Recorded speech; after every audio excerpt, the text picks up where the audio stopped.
So my name is Sean Monroe, and for my book, I did One Crazy Summer by Rita Williams Garcia, and overall, this book depicts a African American family and their struggles with racial inequality during the time.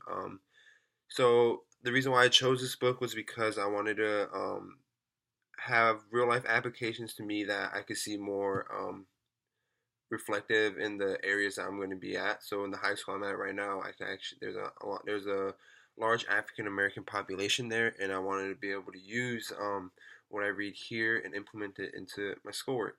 So yeah, so the story goes: there's three siblings, Delphine, Vanita, and Fern, and they all live in Brooklyn, New York, with their father, and their mother, who's divorced from their father, lives in California, who's working for the Black Panther organization during the time, and she is a poet. So the mother's name is Cecile, or she goes by Nazila, and so yeah, she's a poet there. She writes poems to show racial inequality and justice in California during the time. So they go over there for one summer, and the relationship with the siblings and the mom is stale. It plateaus throughout the whole book. Near the end, you can see that there's a little rise in the relationship. Especially you could see this in the first encounter. The mom didn't really hug the kids when they first saw them, like a normal mother would do. And when the first thing the mom said was where the money was from the dad, so that she could just give him allowances to spend it when needed. And that was kind of awkward for the kids.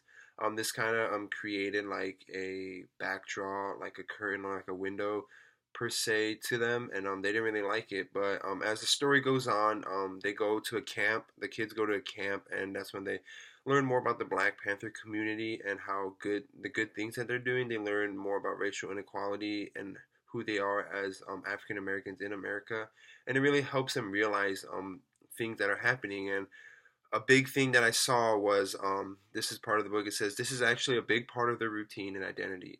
Delphine and her sisters play a game where they count all the black faces they see on television.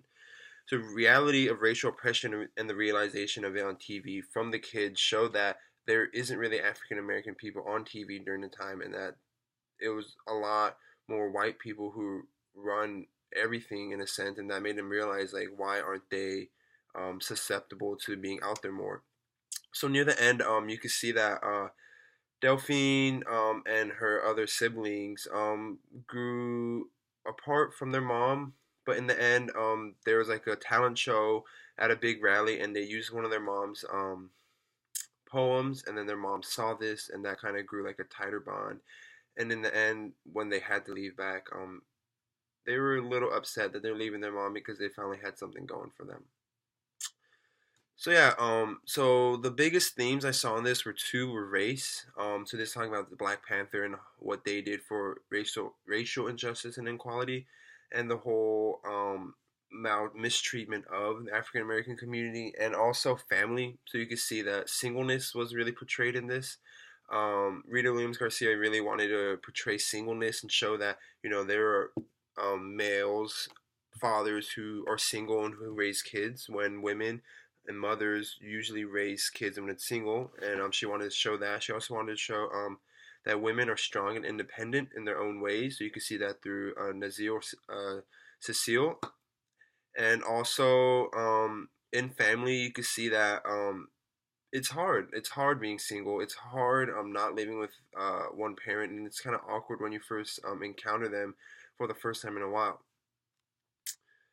So also, Rita Williams Garcia wanted to move away from the New York lifestyle that she was living in, and wanted to portray something else that she had a small insight in, but not a lot. So she had to really dig down and research this. So yeah, and also three reasons why I would say this helps you understand as a teacher more of backstory, and that people have backstories, and it's gonna be different and hard. Also that people are all different in their own ways, and you have to respect that, and you have to treat them in certain ways and see them in certain lights to be able to understand who they really are in the end.